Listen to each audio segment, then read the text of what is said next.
Hello guys, this is Kartikeya Pandey and you are watching Newvira. Guys, जैसे कि हम लोग कैपेसिटर का सीरीज रन कर रहे हैं, उस सीरीज में ऑलरेडी आप लोग 3 लेक्चर्स देख चुके होंगे। ठीक है ना। पहले लेक्चर में हमने कैपेसिटेंस के बारे में बातें करी, फिर सेकंड लेक्चर में अपन ने parallel plate capacitor, energy, heat और जिसे कहते हैं बहुत सारी चीज़ों के बारे में और बात करी। एंड लेक्चर नंबर 3 में हम लोगों ने अरेंजमेंट ऑफ कैपेसिटर्स स्टार्ट कर दिया। ओके और आज उसी अरेंजमेंट ऑफ कैपेसिटर्स को आगे बढ़ाते हुए डिफरेंट टाइप्स ऑफ सर्किट्स को और एनालाइज करना सीखेंगे, क्योंकि यार एक ही जिसे कहते हैं टॉपिक में बहुत सारे वेरिएशन देखने को मिल सकते हैं। ठीक है। तो व्हाट आई थिंक कि जो हम लोग को आज टॉपिक करना है वो कहीं ना कहीं उसी का पार्ट है, बट इसमें थोड़ा ज़्यादा दिमाग लगाना होगा। ओके, तो आगे बढ़ने से पहले आप लोग डिस्क्रिप्शन से जा करके और टेलीग्राम ऐप में हमारे ज्वाइन हो जाइए। ठीक है ना। न्यूविरा जेई नाम सर्च करके टेलीग्राम में जुड़ जाइए। वहाँ पे रेगुलर स्टडी मटेरियल सारी चीज़ें आती हैं। फिर ये सारे लेक्चर्स जो आपको यहाँ पे अवेलेबल मिल रहे हैं आज, ठीक है ना, वो पहले ही हम लोग अपडेट कर देते हैं अपने ऐप में, न्यूविरा ऐप में प्ले स्टोर से डाउनलोड कर लीजिएगा। ठीक है, चलिए तो आगे बढ़ते हैं अपन लोग। देखिए, आज हम लोग सबसे पहले स्फेरिकल कैपेसिटर्स के अरेंजमेंट को देखने वाले हैं। ठीक है ना। सबसे पहले किसे देखेंगे? स्फेरिकल कैपेसिटर्स के अरेंजमेंट को। Let's see. देखो ध्यान से देखना बेटा। मान लो मैं सबसे पहला एक बेसिक सा एग्जांपल लेता हूं कि एक ये हमारा कोई ऐसा स्फेरिकल बॉडी है जिसका रेडियस कितना है? Let's suppose its radius is A. Okay बेटा, और क्या बोला है? It is connected to a battery. Okay, and its negative terminal is earth. Okay great. अब क्वेश्चन ये आ रहा है कि भैया यदि यहाँ पूरा का पूरा वैक्यूम है, आउटसाइड इज वैक्यूम, ओके, तो क्वेश्चन ये है कि इस पर्टिकुलर अरेंजमेंट का नेट कैपेसिटेंस कितना होगा। नो डाउट हम लोग पहले भी निकाल चुके हैं, किसी एक स्फेरिकल बॉडी का कैपेसिटर होता है 4 पाई एप्सिलॉन नॉट आर, है ना। लेकिन इसको मैं कैपेसिटर, पैरेलल प्लेट कैपेसिटर के सिमिलर कन्वर्ट करने की भी कोशिश भी करूंगा और साथ में इसको एनालाइज करके आप लोग को समझाऊंगा भी। ठीक है, तो चलिए देखिए, ध्यान समझते हैं कि ये कैपेसिटर होगा क्या। पहले तो ये समझो कैपेसिटर का मीनिंग क्या है। तो मैंने कैपेसिटर आप लोग को ऑलरेडी बताया था कि भैया एनर्जी स्टोर्ड से रिलेटेड बात करनी है हमें। तो जहां जहां इलेक्ट्रिक फील्ड होगा वहां वहां एनर्जी स्टोर्ड की बातें आ सकती है ना। तो ध्यान से देखो, तो जो इलेक्ट्रिक फील्ड होगा वो यहां से लेकर के इनफाइनाइट तक स्प्रेड होगा, है ना। यदि ये बॉडी चार्ज है और ये एक स्फेरिकल सेल है, तो यहां से लेके सरफेस से लेकर के इनफाइनाइट तक इलेक्ट्रिक फील्ड हमारा होगा कहीं ना कहीं। मतलब ऐसा महसूस कर सकते हैं कि जैसे एक प्लेट ये है और एक प्लेट हमारी इनफाइनाइट पे रखी हुई है। मान सकते हैं, बहुत आसानी से मान सकते हैं। ठीक है ना। तो let's suppose it got named as plate number 1। ठीक है, चलो आ जाओ। तो ध्यान से देखो, एक सर्किट बनाते हैं अपन। ठीक है, positive terminal and this is negative terminal. अब ध्यान से सोचिएगा बेटा, ये बताइए नेगेटिव टर्मिनल आपको किससे कनेक्टेड है? अर्थ से कनेक्टेड है, अर्थ, जिसकी वजह से इसका हम लोग जीरो पोटेंशियल मान सकते हैं। और हमें ये बात पता है कि इनफाइनाइट का पोटेंशियल भी क्या माना जाएगा? जीरो माना जाएगा। एज ए रेफरेंस पॉइंट हम लोग इनफाइनाइट का पोटेंशियल भी कितना मान सकते हैं? जीरो मान सकते हैं। तो जब इनफाइनाइट का पोटेंशियल भी जीरो मान सकते हैं, तो कहीं ना कहीं मैं ये बात बोल सकता हूं कि यहाँ का पोटेंशियल जीरो हो गया, है ना। और जब यहाँ का पोटेंशियल जीरो हो गया, तो कहीं ना कहीं ये प्लेट जो कि इनफाइनाइट वाली है उसका ही पोटेंशियल जीरो हो जाएगा, और ये प्लेट हमारी हो गई प्लेट नंबर 1। क्लियर है। तो एक तरह से देखा जाए तो जो ये अरेंजमेंट था, इसका रिजल्टेंट फिगर यदि हम लोग इसको कैपेसिटर प्लेट्स के फॉर्म में कन्वर्ट करने की कोशिश करते तो ये कुछ ऐसा ही दिखता है हम लोगों को। मतलब ऐसा लगता है कि जैसे एक प्लेट हमारी कनेक्टेड है किससे? पॉजिटिव टर्मिनल से, और एक प्लेट जो कि इनफाइनाइट पे है वो किससे कनेक्टेड है? जीरो पोटेंशियल से। क्लियर हो गया गाइस। तो ये जीरो आप लोग को समझ में आ गया होगा, अब इसकी कोई जरूरत नहीं है। जीरो मात्र पोटेंशियल को पॉइंट कर रहा था कि भैया इनफाइनाइट का पोटेंशियल भी जीरो है और नेगेटिव टर्मिनल का भी पोटेंशियल जीरो है मान के चल रहे हैं, तो भैया हम एक दूसरे को कनेक्टेड मान सकते हैं। क्लियर है, चलो कूल। अब बात आती है कि इसका कैपेसिटेंस कितना होगा। अभी जो कैपेसिटेंस निकालोगे वो आगे चल के और अच्छा रोल प्ले करेगा। ओके, तो चलो हम ध्यान से देखते हैं कि इस केस में कैपेसिटेंस कितना आएगा।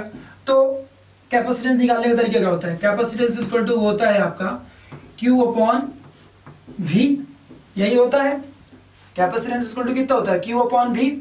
अब ध्यान सोचिए, यदि इसके ऊपर चार्ज Q रहा होगा, हम ये पहले भी ऑलरेडी एक बार निकाल चुके हैं, लेकिन आज इसको नए सिरे से स्टार्ट कर रहा हूं, इसीलिए मैं थोड़ा एक्सप्लेन करने की कोशिश कर रहा हूं। यदि इसके ऊपर चार्ज क्यू रहा होगा तो इसकी सरफेस का पोटेंशियल कितना हो जाएगा, पोटेंशियल ऑफ सरफेस हो जाएगा आपका, वो हो जाएगा 1/4 pi epsilon not into Q by A. Clear है। और इनफाइनाइट का पोटेंशियल कितना रहा होगा, वी इनफाइनाइट तो जीरो रहा होगा। तो मुझे समझ में आ गया कि कैपेसिटेंस इक्वल टू क्या होता है, charge upon potential difference between this surface and that surface, मतलब दोनों प्लेट्स के बीच का potential difference. So that is V surface minus V infinite. Clear है। तो भैया दिस माइनस दिस करेंगे तो यही आ जाएगा, क्योंकि ये तो जीरो है। तो जैसे ही इसको पुट करेंगे आप, तो आपको क्या मिल जाएगा यहाँ से, q upon 1/4 pi epsilon not into Q by A. Clear. तो q से q कैंसिल हो गया, तो ये कितना आ गया आपका 4 pi epsilon not into A. Clear है। मतलब मुझे पता चल गया, जो मैंने अभी बताया भी था ना कि 4 pi epsilon not into R, है ना, तो वो आर रेडियस था स्फेरिकल बॉडी का, तो देखिए वही आ गया। तो मुझे एक आइडिया लग गया कि भैया जो ये अरेंजमेंट दिया है, इसका इक्विवेलेंट फिगर ऐसा बना सकते हैं और उसका कैपेसिटेंस कितना आ सकता है, इतना आ सकता है। क्लियर है। ये बहुत ही सिंपल सा केस था, इसलिए हमसे बन गया, है ना। अब अपन लोग थोड़ा सा अपने केस के लेवल को, स्टैंडर्ड को बढ़ाएंगे। Okay guys. यार ये लॉकडाउन की वजह से ना बाल भी नहीं कटवा पा रहे, ना दाढ़ी कटवा पा रहे, राक्षस लग रहे हैं हम, बट कोई नहीं। चलो अब हमारे पास दूसरा केस है। दूसरे केस में क्या है बेटा, ध्यान से देखो। तो माना मैंने कि एक हमारा ऐसा कुछ स्फेरिकल सेल है, ठीक है बेटा, और एक कुछ हमारी ऐसी स्फेरिकल सेल है, ठीक है। Inner one has radius A, outer one has radius B. Great. अब मान लो बोल दे कि आउटर पार्ट इज अर्ध, ठीक है ना, आउटर पार्ट इज अर्ध, बाहर वाले पार्ट को हमने अर्ध कर दिया है, ठीक है ना। अब क्वेश्चन आता है कि भैया इस केस का कैपेसिटेंस कितना आएगा, नेट कैपेसिटेंस। ओके। तो क्या क्वेश्चन कठिन है? एकदम कठिन नहीं है, बहुत आसानी से अपन करेंगे। चलो ध्यान से सोचते हैं बेटा, ध्यान से सोचते हैं। इसके इक्विवेलेंट अपन लोग सर्किट बनाने की कोशिश करेंगे। तो सबसे पहले इनको नाम दे दीजिए, surface 1, surface 2, surface 3। Inner surface की कोई जरूरत ही नहीं है, तो ये वाली सरफेस को सरफेस 1 बोल दिया, इसको 2 बोल दिया, इसको 3 बोल दिया। अब चलिए अरेंजमेंट स्टार्ट करते हैं। तो सबसे पहले अपन लोग एक बैटरी ले लेते हैं। हाँ, ये बैटरी आपका ये दिया है, आपको इसके अबाउट नेट कैपेसिटेंस निकालना, मतलब इनके बीचों बीच इस बैटरी के अबाउट नेट कैपेसिटेंस कितना आ रहा होगा, इन दोनों टर्मिनल के अबाउट। क्लियर है। ये क्वेश्चन का पार्ट है आपका। चलिए तो सबसे पहले आप बैटरी बना लीजिए अपनी, बड़ी प्यारी सी बना लिया आपने। चलिए बैटरी, कोई प्रॉब्लम नहीं। अब अपन आगे बढ़ते हैं, थोड़ा ध्यान से। पहली सरफेस जो कि सरफेस नंबर 1 है, जिसका रेडियस ए है, वो आपको किससे कनेक्टेड है, पॉजिटिव टर्मिनल से कनेक्टेड है। चलो भैया जोड़ दो, पॉजिटिव टर्मिनल से जोड़ दिया आपने सरफेस नंबर 1 को, ठीक है। आप ध्यान से देखो, तो आपका जो सरफेस नंबर 2 है, जो सरफेस नंबर क्या है 2 है, वो किससे कनेक्टेड है बेटा, आपका जिसे कहते हैं बैटरी के निगेटिव टर्मिनल से कनेक्टेड है। चल भैया जोड़ दे, निगेटिव टर्मिनल को तुमने कनेक्ट कर दिया, ये सरफेस नंबर 2 हो गई। एक कैपेसिटर आपको मिल गया। अब आपको पता है, अब आपको एक बात और पता है कि यहां से इस सरफेस से लेकर के इनफाइनाइट के बीच में, क्योंकि हम ये बात मानते हैं कि एक इनफाइनाइट पे प्लेट होगी, हम ऐसा मान के चलते हैं, है ना। तो यदि इनफाइनाइट पे मान के चल रहे हैं कि एक प्लेट होगी, तो कहीं ना कहीं सरफेस नंबर 3 और सरफेस नंबर इनफाइनाइट, इनके बीच में भी एक कैपेसिटर मान के चलना पड़ेगा, ठीक है। तो चलिए ध्यान से सोचते हैं अपन लोग। माना कि हमारा वो कैपेसिटर यहां पे है। अब एक बात ध्यान से देखिएगा बेटा, surface number 3 and 2, surface number 3 and 2 both are interconnected, दोनों एक साथ हैं। तो जब दोनों एक साथ हैं तो इनको आपका, इन दोनों का पोटेंशियल आपको सेम रखना पड़ेगा 2 एंड 3 का, है ना। अब चलिए एक सरफेस आपका जो इनफाइनाइट में है, उसको भी आपने ड्रॉ कर लिया, लेट अस सपोज। तो ये आपका सरफेस नंबर 3 हो गया, या सरफेस नंबर आपका इनफाइनाइट हो गया। अब चलिए दोबारा वापस आइए, दोबारा वापस आइए, अभी कंप्लीट नहीं हुआ फिगर। अब ध्यान समझिएगा, जो सरफेस नंबर 3 है बेटा, इसका पोटेंशियल कितना है, 0 है। क्यों 0 है, क्योंकि ध्यान से देखो तो इट इज अर्थ, इसकी अर्थिंग कर रखी है हमने। तो जब अर्थिंग कर रखी है तो सरफेस नंबर 3 का पोटेंशियल भी 0 हो गया, है ना। यहां का पोटेंशियल भी 0 हो गया एक तरह से, सरफेस नंबर 3 इस पॉइंट में भी पोटेंशियल 0 हो गया। और हमें पता है कि जो इनफाइनाइट वाली प्लेट होगी उसका ही पोटेंशियल तो जीरो ही मान के चल रहे होंगे एज ए रेफरेंस पॉइंट। तो भैया क्या मैं इन दोनों को इंटरकनेक्टेड नहीं करा सकता? दौड़ के करा सकता हूं, एकदम दौड़ते हुए करा सकता हूं। समझ में आया? मतलब ये कि भैया थर्ड का पोटेंशियल भी जीरो है और इनफाइनाइट वाले का भी पोटेंशियल जीरो है। तो भैया जब इसका भी पोटेंशियल जीरो, इसका भी पोटेंशियल जीरो, तो इन दोनों को हमने ऐसे कनेक्ट करा दिया है ना, सेम पोटेंशियल दिखाने के लिए। तो अब एक तरह से देखा जाए तो ये कैपेसिटर अब क्या हो चुका है? शॉर्ट सर्किट हो चुका है, इसका कोई यूज नहीं रहा। क्यों ये यूज नहीं रहा? क्योंकि बेटा ध्यान से देखो तो इसके दोनों टर्मिनल्स के अबाउट सेम पोटेंशियल हो चुका है, तो इसका कोई भी यूज नहीं है। मतलब अब आपके सामने मात्र एक कैपेसिटर बचा। क्लियर है? तो इसका इक्विवेलेंट सर्किट आप कुछ ऐसा बना सकते थे। अब इस कैपेसिटर का यदि मैं कैपेसिटेंस निकाल लूं तो हमें आंसर आ जाएगा। तो भैया बस बहुत ही आसान था। चलिए ध्यान से सोचिए बेटा, ध्यान से सोचिए। तो आपका इसके और इसके बीच का पोटेंशियल ड्रॉप निकाल लीजिए आप सीधे सीधे, है ना। मात्र आपको यही कि अब बाहर वाले को तो सोचना ही नहीं है, बाहर वाले के लिए सोचना होता तो सोचते अपन अलग से, बाहर वाले के लिए नहीं सोचना, अब बस अंदर वाले के लिए सोचना है। तो अंदर वाली सरफेस के बीच का, इन दोनों के बीच का जो पोटेंशियल ड्रॉप आएगा वो कितना आएगा बेटा? वो आएगा potential difference between both two surfaces A and B, ठीक है ना। वो आ जाएगा आपका 1/4 pi epsilon not into Q upon A B into B minus A. Clear है? ये कैसे कराया मैंने? ऐसे निकालने का तरीका कि एक चार्ज क्यू यहां से यहां भेज दिया होगा मैंने, तो यहाँ का माइनस क्यू चार्ज मान लिया, यहाँ का प्लस क्यू चार्ज मान लो। समझ रहे हो कि नहीं समझ रहे हो? और उसके बाद भैया दोनों जगह का पोटेंशियल निकालो, और पोटेंशियल निकालने के बाद दोनों सर्फेसेस का, उनके बीच का पोटेंशियल डिफरेंस निकाल लो। तो जब पोटेंशियल डिफरेंस निकालोगे तो एक के सरफेस पे, समझो समझो समझो बहुत आसानी से, इसकी सरफेस पे जो पोटेंशियल आएगा वो इसकी वजह से भी आएगा और इसकी वजह से भी आएगा, और इसकी सरफेस पे जो पोटेंशियल आएगा वो इसकी वजह से भी आएगा और इसकी खुद की वजह से भी आएगा, है ना। तो बस जब डिफरेंस लोगे तो तुम्हारा अपने आप ही क्या बन जाएगा? 1/4 pi epsilon naught Q into B minus A upon A B. Clear है? तो इसको ले जाके पुट करा दो यहाँ पे, तो यहाँ से आप लोगों को कैपेसिटेंस आ जाएगा, कैपेसिटेंस ऑफ दिस केस आ जाएगा। वो कितना आ जाएगा बेटा? वो आ जाएगा Q upon C A B, sorry Q upon B A B. तो बी ए बी की वैल्यू पुट करा दीजिए, तो ये आ जाएगा Q upon 1/4 pi epsilon not into A B into Q, sorry into B minus A upon A B. Clear है बेटा? इसको जैसे आप ऊपर भेजेंगे क्यू से क्यू कैंसिल करा के, तो इसका कैपेसिटेंस कितना आ जाएगा? वो आ चुका होगा आपका 4 pi epsilon not into A B upon B minus ए।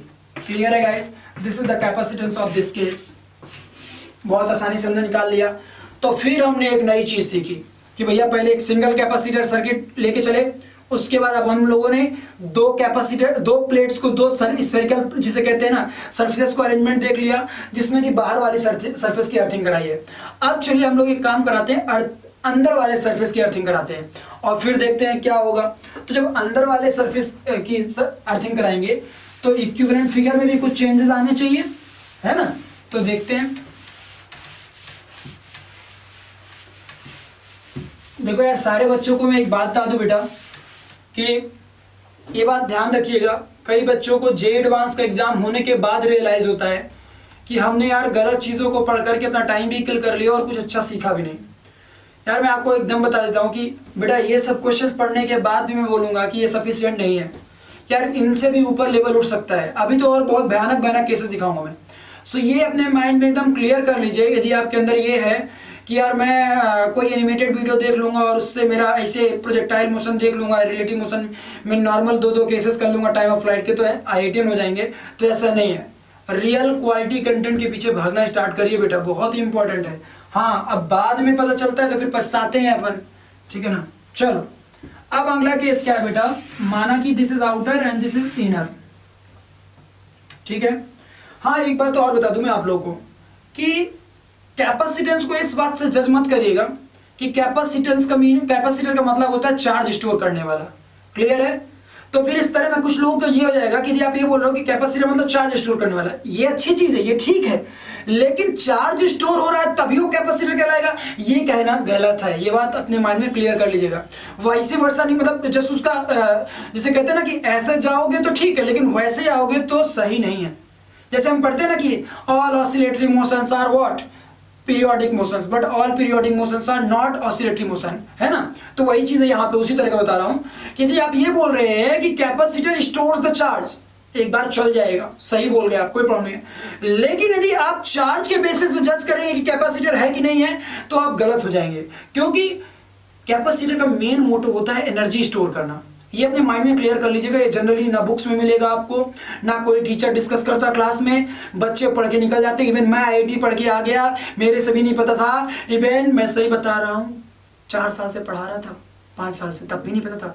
अभी कल परसों, मतलब कुछ दिनों पहले, मैं अभ्यानंद सर से बात कर रहा था, ठीक है ना, अभ्यानंद सर DGP बिहार जो थे पहले सुपर 30 फाउंडर, उनसे बात कर रहा, तब उन्होंने मेरे को ऐसे ही इस बात में पकड़ा, तब जाके मेरा डाउट क्लियर हुआ। सोचो अभी तो ऐसी चीजें आप लोग को याद रहनी चाहिए। जैसे एग्जांपल के तौर पे मैं बोल रहा हूं, दो मान लो इक्विपोटेंशियल सरफेसेस हैं, तो उनके बीच में कोई मान लो वहां पे चार्ज नहीं है, लेकिन उसके बावजूद वहां पे उनके बीच में इलेक्ट्रिक फील्ड तो स्टेब्लिश्ड है।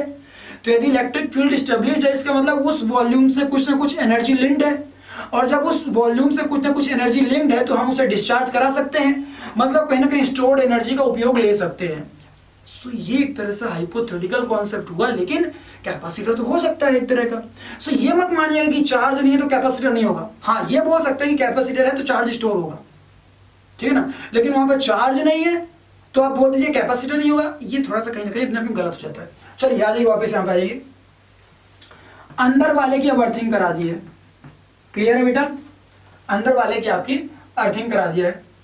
अब क्वेश्चन है, if its radius is a, its radius is b, ठीक है बेटा, और आपका पूछा जाए कि इस केस में नेट इक्विवेलेंट कैपेसिटेंस कितना होगा। आपका बैटरी यहां से यहां कनेक्टेड रहेगा बेटा, ठीक है ना। About these points net equivalent capacitance कितना होगा इस पर्टिकुलर अरेंजमेंट का। तो देखो, एक तरीका तो होता है पोटेंशियल डिफरेंस निकाल करके कुछ कुछ आगे बढ़ जाए, आंसर आ जाएगा। ये एक तरीका हमारा वाला, पहले तो सर्किट को कन्वर्ट कर लो। चलो सरफेसेस को नाम दे दो 1, 2 एंड 3, ठीक है बेटा। चलो सबसे पहले बैटरी कनेक्ट करा लो अपने दिल की खुशी के लिए। ये तुमने बैटरी लगा ली, ये बैटरी आ गई। बैटरी 1, बैटरी के पॉजिटिव टर्मिनल से सरफेस 1 कनेक्टेड है, ठीक है। ये लीजिए, मैंने आपका सरफेस 1 कनेक्ट करा दिया, ठीक है बेटा। चलिए ध्यान से देखिएगा। अब एक बात और ध्यान रहे आपको कि कहीं ना कहीं बैटरी जो ये सरफेस 1 है, ये भले पॉजिटिव टर्मिनल से कनेक्टेड है, लेकिन ध्यान से देखो तो ये सरफेस अर्थ भी है। तो जब इसका अर्थ है तो भैया सिंपल सी बात है कि इसका पोटेंशियल भी आपको कितना लेके चलना होगा, 0 वोल्ट लेके चलना होगा। पॉजिटिव टर्मिनल से कनेक्टेड तो है, ठीक है, लेकिन इसका पोटेंशियल कितना लेके चलना होगा, 0 वोल्ट। चलिए, ये आपकी सरफेस नंबर 1 हो गई। अब ध्यान से देखिए तो सरफेस नंबर 2 किससे कनेक्टेड है, निगेटिव टर्मिनल से कनेक्टेड है। लो भैया, ये सरफेस नंबर 2 आ गई, निगेटिव टर्मिनल से कनेक्टेड है। अब ध्यान से देखो तो सरफेस नंबर 3 जो कि आउटर मोस्ट है, उसके और इनफाइनाइट के बीच में भी एक कैपेसिटर एस्टेब्लिश्ड होगा, है ना। तो सरफेस नंबर 3 जो है आपकी, वो किससे कनेक्टेड है, एक तरह से इंटरकनेक्टेड है सरफेस नंबर 2 से। तो सरफेस नंबर 2 और सरफेस नंबर 3 का जो पोटेंशियल होगा वो सेम होगा। तो ये हमारी हो गई सरफेस नंबर 3 वाली प्लेट। और एक इनफाइनाइट पे प्लेट होगी, और उस प्लेट का पोटेंशियल कितना होगा, 0 होगा। तो जब एक इनफाइनाइट पे प्लेट होगी और उसका पोटेंशियल 0 होगा, तो हम इन दोनों को ऐसे इंटरकनेक्टेड करा सकते हैं, आराम से दौड़ते हुए करा सकते हैं। क्लियर है। तो ये हमारा समझ में आ गया हमको, है ना, ये हम लोगों को क्लियर हो गया। अब ध्यान से देखो बेटा, अब मुझे पता है कि जब कभी भी इनफाइनाइट और आउटर मोस्ट सरफेस के बीच में कोई कैपेसिटर होता है, तो उसका कैपेसिटेंस कितना आता है, 4 pi epsilon not into radius. तो बाहर वाले का जो कैपेसिटर आ गया, ये इनफाइनाइट वाली सरफेस हो गई, तो बाहर वाले का जो कैपेसिटेंस आ गया वो कितना आ गया, 4 pi epsilon not into b. Outermost की रेडियस कितनी है, बी है, ठीक है। और अंदर वाले का जो कैपेसिटेंस होगा वो अभी हम लोगों ने कुछ देर पहले निकाला है कि दो सरफेसेस के बीच बसा कैपेसिटेंस। अर्थिंग होने की वजह से रिजल्टेंट कैपेसिटेंस क्या आ रहा था मुझे नहीं पता पिछले केस का, मुझे ये बस पता करना है कि दो प्लेट्स के बीच का उस केस में पोटेंशियल ड्रॉप कितना आ रहा था। तो वो कहीं ना कहीं कितना आ रहा था, 1/4 pi epsilon not into B minus A upon A b multiply by charge, यही आ रहा था। क्लियर है। तो मुझे पता चल गया कि इसका जो कैपेसिटेंस आएगा वो कितना आ जाएगा बेटा, वो आ जाएगा 4 pi epsilon not into B minus A upon A b. इसका ये आ गया, इसका ये आ गया, है ना। अब ध्यान से देखो तो दोनों किस में है, पैरेलल में है। तो जब दोनों पैरेलल में होते हैं दो कैपेसिटर, तो उनका रिजल्टेंट कैपेसिटेंस निकालने का तरीका क्या होता है, दोनों को ऐड कर दो। तो C इक्विवेलेंट आपका आ चुका है। अब C इक्विवेलेंट कितना आ चुका होगा बेटा, इस केस में बहुत ही आसान है, C इक्विवेलेंट की वैल्यू आ चुकी होगी 4 pi epsilon not into b plus 4 pi epsilon not into B minus A upon A B. Clear है बेटा। तो 4 पाई एप्सिलॉन नॉट कॉमन ले लीजिए और इसको जब सॉल्व करेंगे रेसिप्रोकल लेकर के पूरा, आप जब सॉल्व करने जाएंगे तो यहाँ पर क्या बन जाएगा, 4 पाई एप्सिलॉन नॉट कॉमन आ गया आपका, और यहाँ क्या आ जाएगा बी स्क्वायर ए प्लस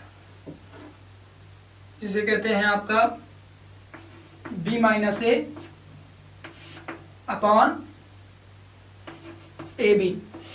यही हो जाएगा क्या, ध्यान से देखो भाई, ये उल्टा हो गया होगा। अरे तो ये उल्टा लिखना चाहिए था ना यार हमें, एक मिनट, वही तो मैं सोच रहा हूँ। ये बी ए ऊपर आता था, याद कर लो पिछला केस, और ये बी माइनस ए, वही तो मैं सोचूं ससुरा एरर कहाँ पे कर दिए हम। तो ये भी चेंज हो जाएगा आपका, ये आ जाएगा बी ए और ये आपका आ जाएगा बी माइनस ए। अब रेसिप्रोकल लोगे तो ये मल्टीप्लाई जैसे ही होगा वहां पे, तो इसको पूरा चेंज कर लो, ये आ जाएगा आपका b square minus a b plus a b, ये वाला अपॉन बी माइनस ए। क्लियर है। तो ये प्लस का माइनस का भी कैंसिल हो गया, तो यहां से आपका इस केस का नेट सी इफेक्टिव आ चुका है, वो आ चुका है 4 pi epsilon not into b square upon B minus a. Great. देख सकते हैं कि पहले हमने जब मात्र एक सिंगल रखा तब क्या कैपेसिटेंस आया, अब मैंने आउटर सेल की अर्थिंग कर दी, आउटर सरफेस की अर्थिंग कर दी पहले केस में, तो उस केस का मात्र कैपेसिटेंस कितना आया, 4 pi epsilon not into A B upon B minus A, यही आया। क्यों, क्योंकि जब हमने आउटर सरफेस को अर्थ कर दिया तो आउटर सरफेस और जो इनफाइनाइट के बीच में कैपेसिटर होता था वो एक तरह से शॉर्ट सर्किट हो गया था, इसीलिए मात्र उतना आया। अब इस केस में जब हमने इनर सरफेस की अर्थिंग करी तो इस बार ये वाला जो कैपेसिटर था प्लेट नंबर 3 और इनफाइनाइट के बीच में, ये शॉर्ट सर्किट हुआ नहीं, ये देखो, तो ये भी अपना रोल प्ले करना स्टार्ट कर दिया, और इनके बीच में तो एक कैपेसिटर होगा ही, तो ये आ गया, तो इन दोनों का इक्विवेलेंट ऐसे निकाल लिया। इसी को आप दूसरे तरीके से भी निकाल सकते थे। कैसे निकाल सकते थे, बहुत ही सिंपल तरीके से, ऐसे कि आप पोटेंशियल ड्रॉप फाइंड करके और सोच सकते थे कि पोटेंशियल ड्रॉप फाइंड कर लीजिए और आगे बढ़ जाइए, है ना। लेकिन वो मेथड मैं यहाँ नहीं सजेस्ट करूंगा, बहुत ही सिंपल तरीके से बोलूंगा कि भैया जब कभी भी ऐसा सर्किट आए तो उसको ऐसे 2 भागों में तोड़ लीजिए या इक्विवेलेंट सर्किट में कन्वर्ट कर लीजिए। अभी मैं और केसेस लूंगा तो उसमें और कॉम्प्लेक्स सर्किट को हम और सिंपल वे में कन्वर्ट करा के और सॉल्व कराएंगे आप लोग को। ओके गाइस, तो आई थिंक कि आप लोग को ये समझ में आ रहा होगा मैं कर क्या रहा हूँ, एक बहुत ही कॉम्प्लेक्स सर्किट को एक बहुत ही सिंपल सर्किट में कन्वर्ट करने की कोशिश कर रहा हूँ। ठीक है। अब जो ये मैंने 3 रिजल्ट्स निकाल लिए हैं, इनका उपयोग मैं हर जगह करूंगा। एक ये वाला रिजल्ट निकाल लिया कि भैया यहां से इनफाइनाइट के बीच में कैपेसिटेंस कितना होगा, इतना होता है 4 पाई एप्सिलॉन नॉट बी, और इनके बीच कितना होता है, कहाँ गए, ये इतना होता है। इन्हीं दोनों को बस यूज करना है और हर जगह डिफरेंट टाइप्स ऑफ अरेंजमेंट में आगे बढ़ जाना है। ओके गाइस, बस प्लेट्स के टर्मिनल्स का ध्यान रखिएगा, कुछ कठिन नहीं है, सब आसान है। ऐसे क्वेश्चंस मेंस में भी एक बार हो सकता है ना पूछे जाए, ये मेनली एडवांस्ड के लिए होते हैं, और नीट में जैसे अभी हम लोग को पता है कि एम्स हम सब एक साथ मर्ज कर दिया है, तो आई डोंट नो कि उसमें क्या रहेगा पेपर का स्टैंडर्ड। सो हो सकता है कि पूछ ले कभी इसका थोड़ा सा छोटा वर्जन, सो इसीलिए याद रखिए, मतलब इनको अच्छे से क्लियर कर लीजिए। अभी मैं अगला क्वेश्चन ले रहा हूँ आप लोगों के सामने, जिसमें कि मैं इसी तरह के सर्किट लूंगा लेकिन थोड़ा वो और कॉम्प्लेक्स होगा। ठीक है,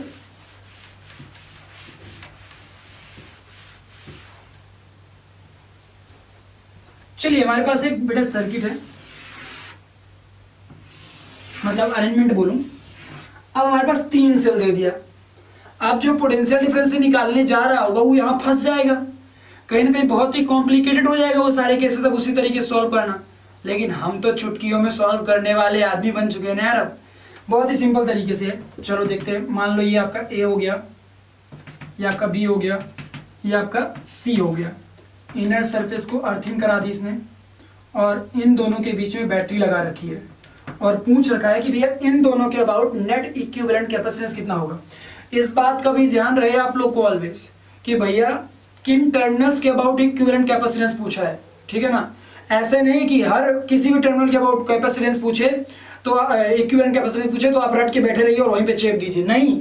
आपको क्वेश्चंस में ये बात एनालाइज करनी है कि भैया एग्जाम में किन टर्मिनल्स के बीच में पूछा। हो सकता है मैं यहाँ पे एग्जांपल में इसमें दे रहा हूँ, आगे चल के आपको इसके बीच में पूछ ले, तो इसीलिए भैया घबराना नहीं है, अच्छे से करना है, आराम से आंसर आ जाएगा, ठीक है ना। चलो तो इसका मैं इक्विवेलेंट सर्किट बनाने की कोशिश करूंगा, लेकिन सबसे पहला सरफेस को नाम दे दो 1 2 3 4 5, ठीक है बेटा, सबको नाम दे दिया आपने। चलो फिर क्या करने का, बैटरी बना लो।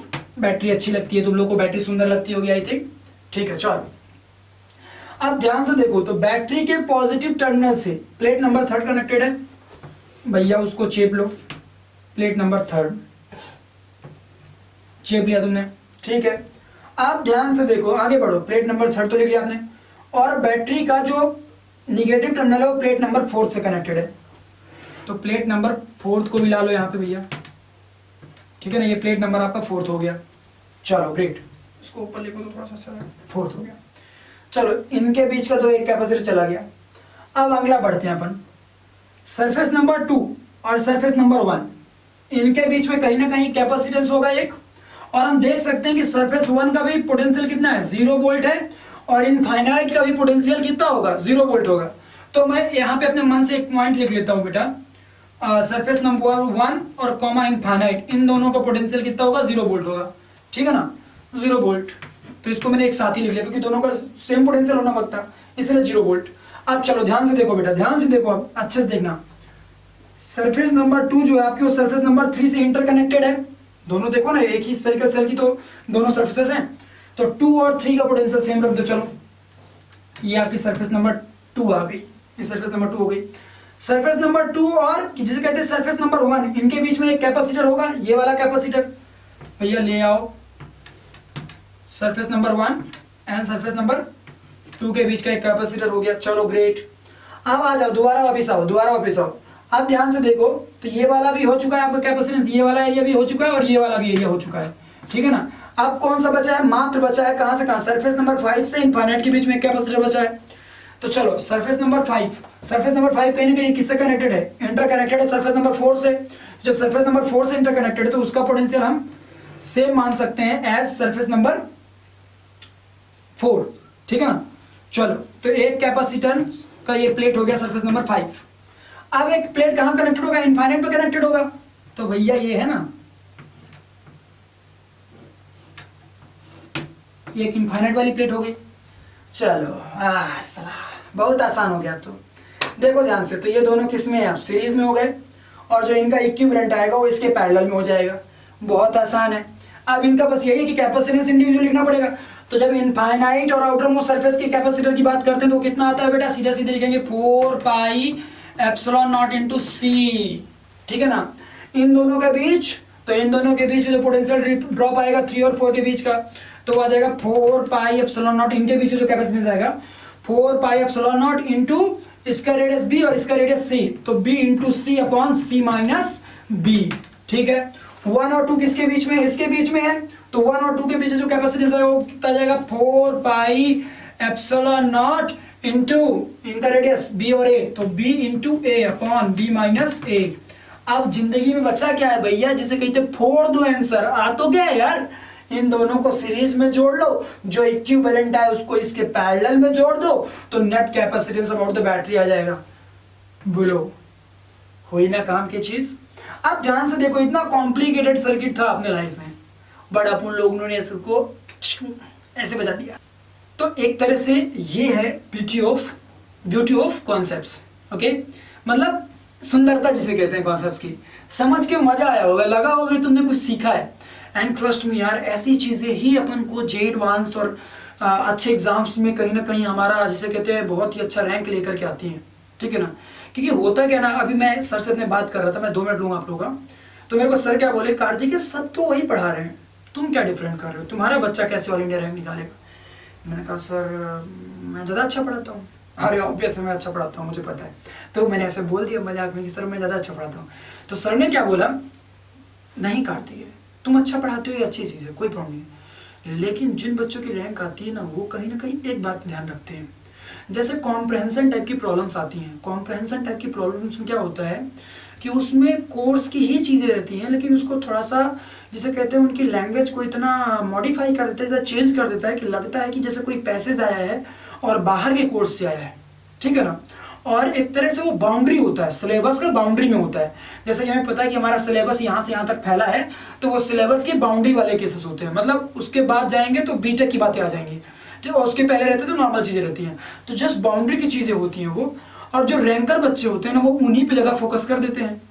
नॉर्मल क्वेश्चन तो हर बच्चा कर लेता है, और कॉम्प्रहेंशन टाइप की प्रॉब्लम्स जो आती हैं जिनमें कि लैंग्वेज को मॉडिफाई करके कुछ कठिन दिखाने की कोशिश की जाती है, वो कुछ बच्चों से ही बनता है, और इसी वजह से उनकी रैंक अपने आप ही बूम कर जाती है। आप समझना, उसकी एक और खासियत होती है कि जैसे एक पैसेज में 3 क्वेश्चन आ रहे हैं, एक कॉम्प्रहेंशन में 3 क्वेश्चन आ रहे हैं, तो तीनों क्वेश्चन यदि पहला क्वेश्चन बन रहा है ना, तभी दूसरा और तीसरा बनता है कई बार, मतलब वो इंटर रिलेटेड होते हैं। मतलब यदि किसी से पहला नहीं बन रहा तो भैया सेकंड थर्ड अपने आप छोड़ दो, 3 क्वेश्चन छोड़ के आगे बढ़ जाओ, ठीक है ना। इसीलिए मैं बोल रहा हूँ कि ऐसी प्रॉब्लम्स आप लोगों की लाइफ में बहुत बड़ा रोल प्ले करेंगी। ये सब कहीं ना कहीं as a part of comprehension हो सकता था। तीनों क्वेश्चन बोल सकता था, पहले बोल देता कि मात्र आउटर सेल को अर्थ किया, दूसरे में बोल देता कि इनर सेल को अर्थ किया, और तीसरे सेल में, तीसरे केस में अरेंजमेंट बना देता, अब पूछ लेता, और ये क्वेश्चन कहीं ना कहीं 4-12 नंबर का होता सीधे सीधे।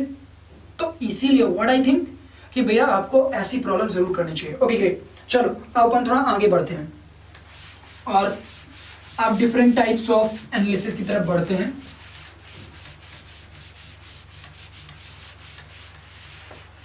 आप देखो, जो हमें अगला करना है बेटा, दैट इज इनफाइनाइट सीरीज। कौन सा केस करना है? अब हम लोग को इनफाइनाइट सीरीज के केसेस करने हैं। इसके बाद हम लोग वीट स्टोन, सॉरी, इसके बाद हम symmetrical series, nodal analysis, nodal analysis की मदद से किरचॉफ रूल या ड्रॉप एंड गेन की मदद से कैसे अपन लोग इक्विवेलेंट कैपेसिटेंस निकालते हैं वो सीखेंगे। उसके बाद हम लोग जंप करेंगे वीट स्टोन ब्रिज में, उसके डिफरेंट डिफरेंट वेरिएशंस में, फिर और अच्छे केसेस में। ये लंबा चलने वाला है। जब कैपेसिटर पढ़ा ही रहा हूँ, देखो यार, जो टॉपिक नहीं पढ़ाता हूँ तो नहीं टच करता हूँ, फिर जब टच करता हूँ तो फिर उसको इन डिटेल टच करता हूँ कि भैया जो बच्चा पढ़े उसे फिर वो टॉपिक एकदम क्लियर हो जाए। तो चलो ध्यान से देखना। अब हमारे पास मैं क्या बोल रहा हूँ, इनफाइनाइट सीरीज केसेस। तो जैसे मैं एक डायरेक्टली एग्जांपल से चलता हूँ, ठीक है ना। एक ऐसा कुछ हमारे पास अरेंजमेंट है,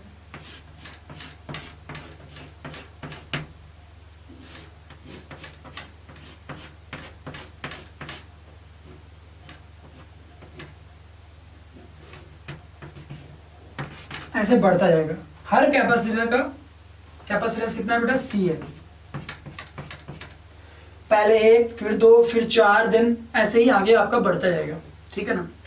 अब क्वेश्चन ये आ रहा है कि भैया इस केस में नेट कैपेसिटेंस क्या आ रहा होगा, इस पर्टिकुलर सर्किट का नेट कैपेसिटेंस क्या आ रहा होगा, ठीक है। तो आई थिंक ये क्वेश्चन कठिन है क्या? नहीं, बहुत आसान है, बहुत आसान है।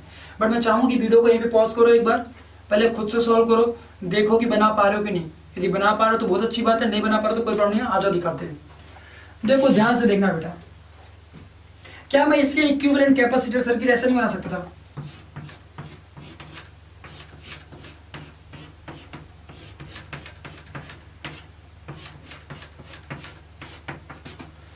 पहले वाले का C, आप ये दोनों ध्यान से देखो तो ये दोनों किसमें बेटा? आपके सीरीज में है। C both are in series, so ये बोथ आर इन सीरीज, तो इट्स क्वाइट लॉजिकल कि इन दोनों का जो नेट इक्विवेलेंट कैपेसिटेंस आ जाएगा वो कितना आ जाएगा बेटा? C/2 आ जाएगा। तो put it there C/2, okay. अब इन चारों का नेट कैपेसिटेंस कितना आ जाएगा? All are in series, so C/4, then C/8 and they so on, ठीक है बेटा। तो ध्यान से देखो तो सारे कैपेसिटेंस किसमें है? आपके सारे पैरेलल में है। So if all are in parallel, तो क्या मैं C इक्विवेलेंट इक्वल टू लिख सकता था C plus C/2 plus C/4 plus C/8 and so on. C common ले लीजिए, तो C बाहर आ गया, अंदर क्या बचा? 1 plus 1/2 plus 1/4 plus 1/8 so on. अब ध्यान से देखो तो ये कहीं ना कहीं इस केस में जो आपका रेशियो आ रहा है दो टर्म्स के बीच का, वो 1 से कम आ रहा है ना। तो एक तरह से ध्यान से देखा जाए तो ये इनफाइनाइट सीरीज क्रिएट हो रही है। इनफाइनाइट सीरीज का जो इक्विवेलेंट समेशन आता है वो कितना आता है बेटा? वो आता है A, that is the first term upon 1 minus R। Clear है? Where 1 is 1, R is ratio, ठीक है ना। तो पुट करा था, चलो तो पहला टर्म कितना है 1 है अपॉन 1 माइनस 1/2, दो टर्म्स के बीच का रेशियो 1/2 है, तो ये कितना आ गया बेटा 2 आ गया। तो net capacitance about those 2 points कितना आ गया 2C आ चुका है। सो आप देख सकते हैं कि इस इनफाइनाइट सीरीज का नेट कैपेसिटेंस कितना आ गया 2C आ गया। अब सुनिएगा, कई बार बच्चों के मन में ये बात आती है कि भैया इनफाइनाइट लॉन्ग सर्किट है तो इट्स क्वाइट लॉजिकल कि उसका कैपेसिटेंस इनफाइनाइट हो जाएगा। कई बार ऐसा बच्चा सोच लेते हैं, नो डाउट तुम तेज हुए थी तो तुम नहीं सोच रहे होगे, सो ऑफेंड मत होना, लेकिन कई बच्चे से सोच लेते हैं। तो ऐसा नहीं सोचना, बहुत ही सिंपल तरीके से हमें ये पता करना है कि जो ये इनफाइनाइट सर्किट है इसमें कोई ना कोई ऐसा एक कॉमन टर्म होगा या कोई ना कोई ऐसा कॉमन क्लू होगा जिसकी मदद से हम पूरे के पूरे सर्किट को सिंप्लीफाई कर पा रहे होंगे। और बस वही हमें यदि हिंट मिल गया तो अपन लोग इसे कहते हैं फोड़ दिया आंसर को। तो व्हाट आई विल सजेस्ट कि सबसे पहले तो कॉमन चीज क्या है, क्या कॉमन क्लू है, क्या कॉमन पॉइंट है, इसको पकड़ने की कोशिश करिए ऐसे केसेस में। ओके चलो अब अपन लोग थोड़ा आगे बढ़ते हैं, इसको मैं रफ करता हूं बेटा।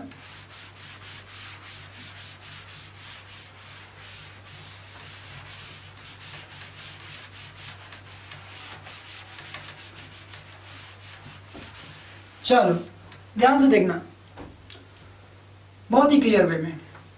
अब मान लो कि आपको इनफाइनाइट लैडर वाला सर्किट ऐसा कुछ मिल रहा है,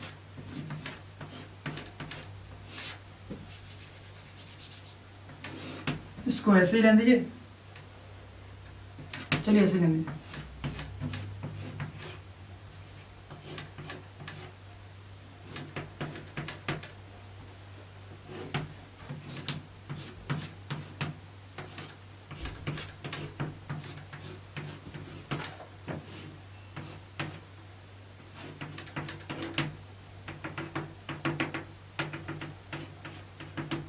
ऐसा इनफाइनाइट तक फैला हुआ होगा। अब ये भी आपका एक ऐसा कैपेसिटेंस आ चुका है।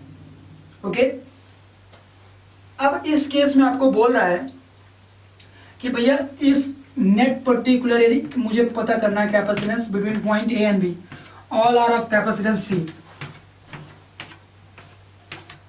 ठीक है बेटा, पूछा जाए कि इस केस का नेट कैपेसिटेंस कितना होगा। तो कठिन है क्या? नहीं कठिन है। देखने में तो भैया लग रहा हो कि हो सकता है कॉम्प्लिकेटेड हो जाए, बट ये है तो बहुत आसान। पूछो कैसे? बहुत ही सिंपल वे में। ध्यान से देखो तो मेरे को ये वाली लेटर सब में कॉमन दिख रही है ना, ये वाली सीढ़ी सब में कॉमन दिख रही है, ये वाला पैटर्न सब में कॉमन दिख रहा है।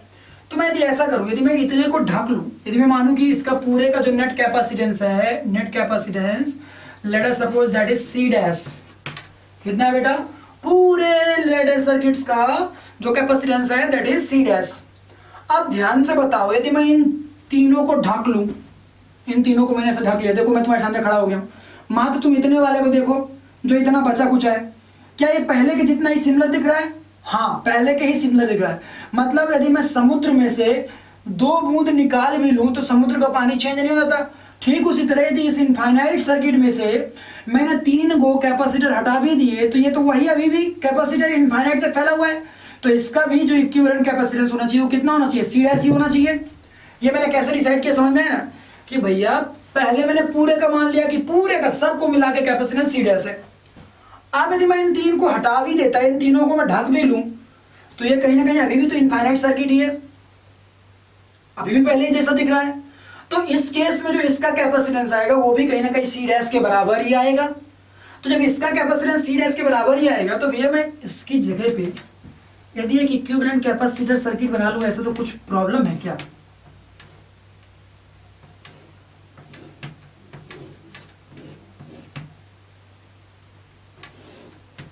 दिख रहा है कि नहीं? हाँ दिख रहा है।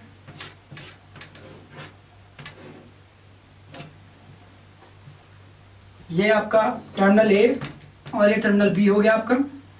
ये तो कैपेसिटर सी ही हो गए, ये तीनों जो आपने पहले हटा लिए थे। और इस पूरे का कैपेसिटेंस जो है आपने वो सी डैश मान लिया, ठीक है ना। चलिए, अभी भी इस पूरे सर्किट का नेट कैपेसिटेंस तो सी डैश के बराबर ही होगा ना, क्योंकि ये पूरा का पूरा जो सर्किट है इसी का तो ये इक्विवेलेंट फॉर्म है। तो यदि पूरे का अपने कैपेसिटेंस सी डैश मानना है तो इस सर्किट का भी नेट कैपेसिटेंस सी डैश होगा। और ये सी डैश मैंने कैसे माना समझ में है ना, कि भैया इन तीनों को मैं हटा भी लेता, इन तीनों को मैं हटा भी लेता तो भैया ये वही सर्किट रहता है एक तरह से। तो इसका भी जो इतने पोर्शन का यहां से बचे हुए पोर्शन का एक तरह से कैपेसिटेंस सी डैश माना जा सकता था। तो ये कहीं ना कहीं जो पोर्शन है इसको पूरे को हटा के इसलिए मैं मात्र एक कैपेसिटर रख दूं सी डैश का, तो वो किसके पैरेलल में आ जाएगा, इस वाले सी के पैरेलल में आ जाएगा, इसीलिए ऐसा आ गया। चलो तो ध्यान से बढ़ते हैं अपन लोग। ये दोनों किस में आपके हो गए, पैरेलल में हो गए, तो ये दोनों ऐड हो जाएंगे और जैसे ही दोनों ऐड होंगे तो ये फिर से सर्किट हमारा सिंपलीफाई होकर कुछ ऐसा आ जाएगा।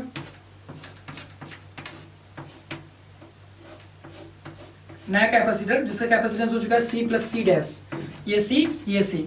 अब ये point terminals a and b हो गए। आप ध्यान से देखो मेरे लाल, तो ये तीनों किस में हो गए आपके, ये तीनों सीरीज में हो गए। So if all are in series, तो भैया सीरीज के केस में नेट कैपेसिटेंस कैसे निकालते हैं वो हमको सिखाना पड़ेगा क्या, नहीं।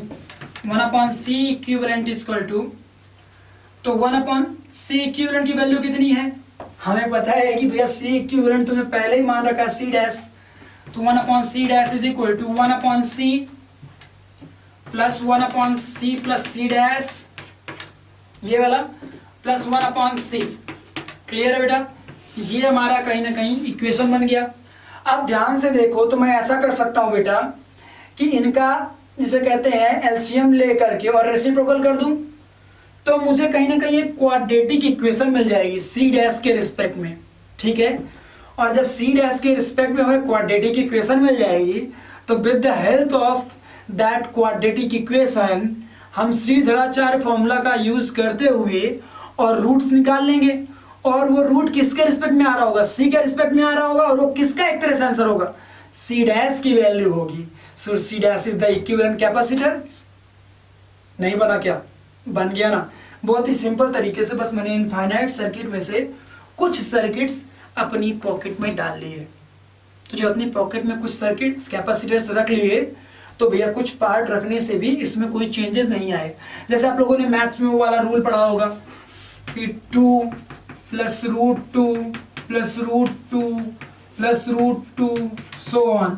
अब इसका वैल्यू फाइंड करना है, y की वैल्यू कितनी आएगी। तो क्या करते थे, दोनों साइड स्क्वायर करा देते। तो जैसे ही स्क्वायर करा देते तो क्या आता है, y स्क्वायर प्लस 2 प्लस, अब ये फिर तो एक होता है under root 2 plus under root 2 plus infinite तक। तो वो कहीं ना कहीं किसकी वैल्यू होती, वो एक तरह से y की वैल्यू ही होती।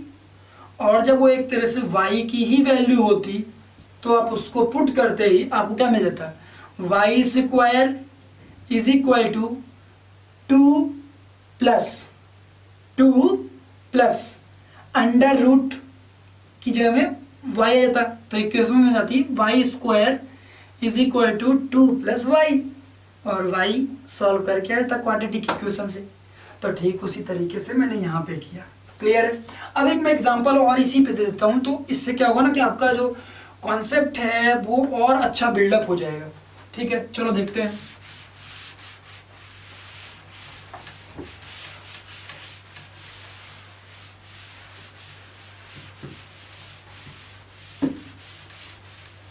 चलो ध्यान से देखना बेटा, अब मैंने कुछ ऐसा ले रखा है।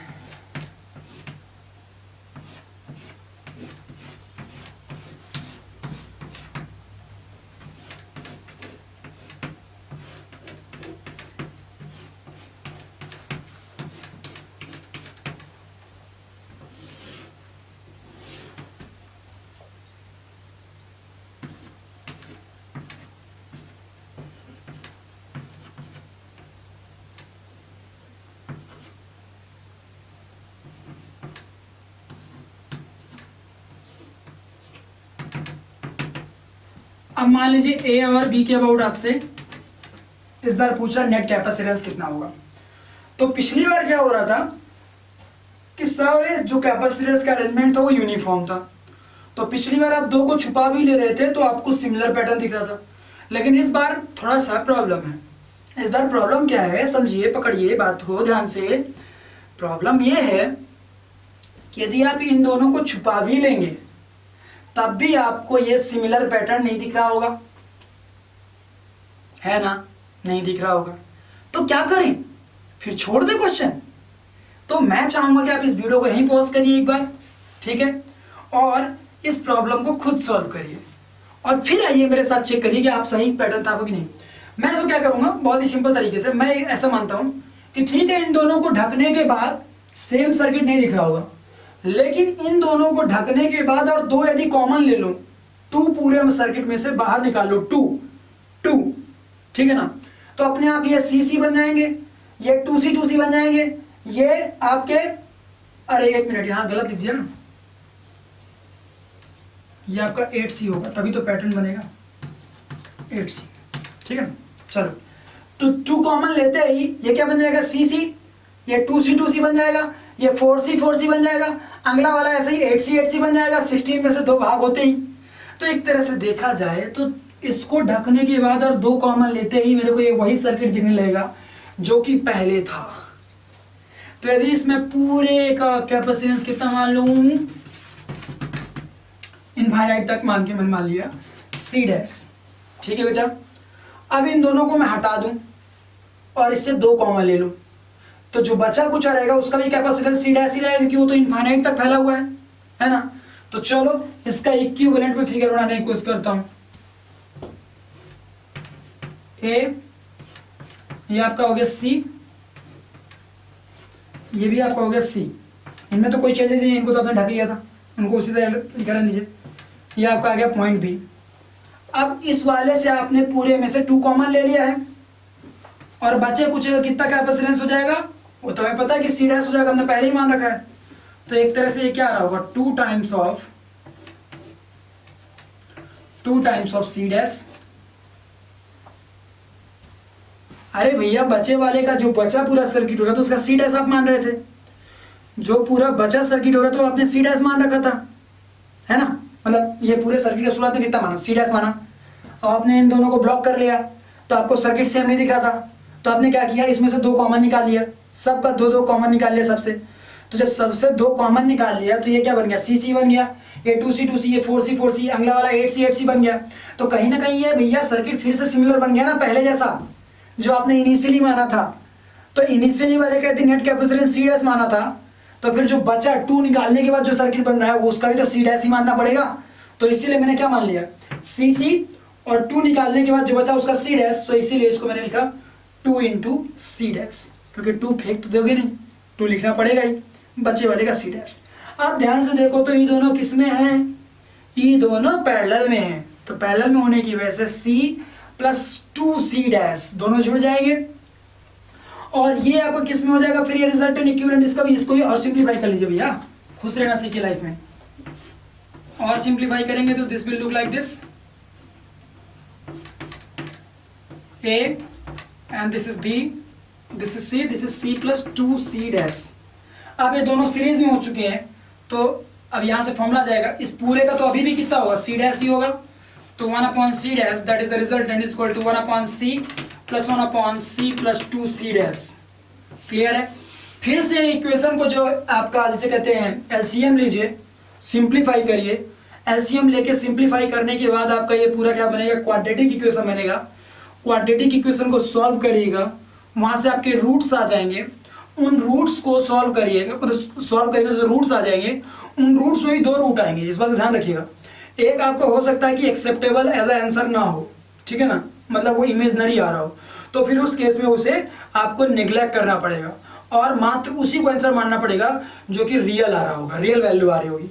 ओके गाइस, सो इस तरीके से हम लोगों ने इनफाइनाइट लैडर सर्किट्स को बहुत ही सिंपल वे में कन्वर्ट कर दिया, बहुत अच्छे तरीके से। चलिए ग्रेट। तो आज हम लोगों ने एक तरह से दो केसेस सीखे, एक तो स्फेरिकल सर्किट, मतलब स्फेरिकल कैपेसिटर्स के अरेंजमेंट होते हैं तो उनको सिंपल सर्किट्स में कैसे सिंप्लीफाई करते हैं ये सीख लिया हम लोगों ने। पैरेलल प्लेट्स का अरेंजमेंट तो लास्ट क्लास में ही देख लिया था, आज अपन लोगों ने स्फेरिकल जिसे कहते हैं ना कि सरफेसेस के अरेंजमेंट को भी देख लिया, ठीक है। अब फिर उसके बाद हम लोगों ने क्या देखा, इनफाइनाइट सर्किट देख लिया बेटा, इनफाइनाइट सर्किट भी कवर हो गया अपना। इनफाइनाइट सर्किट भी कुछ कठिन नहीं अपने लिए, बहुत ही आसान हो चुका है ना। अब अपन अगले क्लास में सीखेंगे सिमेट्रिकल सर्किट्स के बारे में। किसके बारे में सीखेंगे, सिमेट्रिकल सर्किट्स के बारे में, कि भैया जो सर्किट्स हमारे सिमेट्रिकल होंगे, ठीक है ना, कुछ सिमेट्री आ रही होगी, उनको कैसे सॉल्व करना विद इन सेकंड्स, और कॉम्प्लिकेटेड सर्किट्स होंगे तो उनको कैसे सॉल्व करना with in seconds. Okay guys, तो चलिए ये वीडियो तो यहीं पे खत्म करेंगे, ठीक है ना। बट जाने से पहले डिस्क्रिप्शन बॉक्स पे जाइए, वहाँ से हमारे ऐप का लिंक दिया हुआ है, उसे डाउनलोड कर लीजिए। वहाँ पे आप लोगों को ये सारे लेक्चर्स पहले ही मिल जाएंगे, जो कि यूट्यूब में यदि आज मिल रहे हैं तो आपको हमारे ऐप में पहले ही मिल जा रहे होंगे। ठीक है, तो चलिए, होप सो कि आप लोगों को ये लेक्चर अच्छा लगा हो, लाइक करिएगा, दूसरे दोस्तों के साथ भी शेयर करिएगा कि भैया कैपेसिटर का इतना अच्छा सीरीज न्यू ईयर में चल रहा है, आके फॉलो करें, सीखें, जहाँ से ज्ञान मिले वहाँ से ले लो। ओके गाइस, चलो, thank you, bye bye, take care, have a nice day.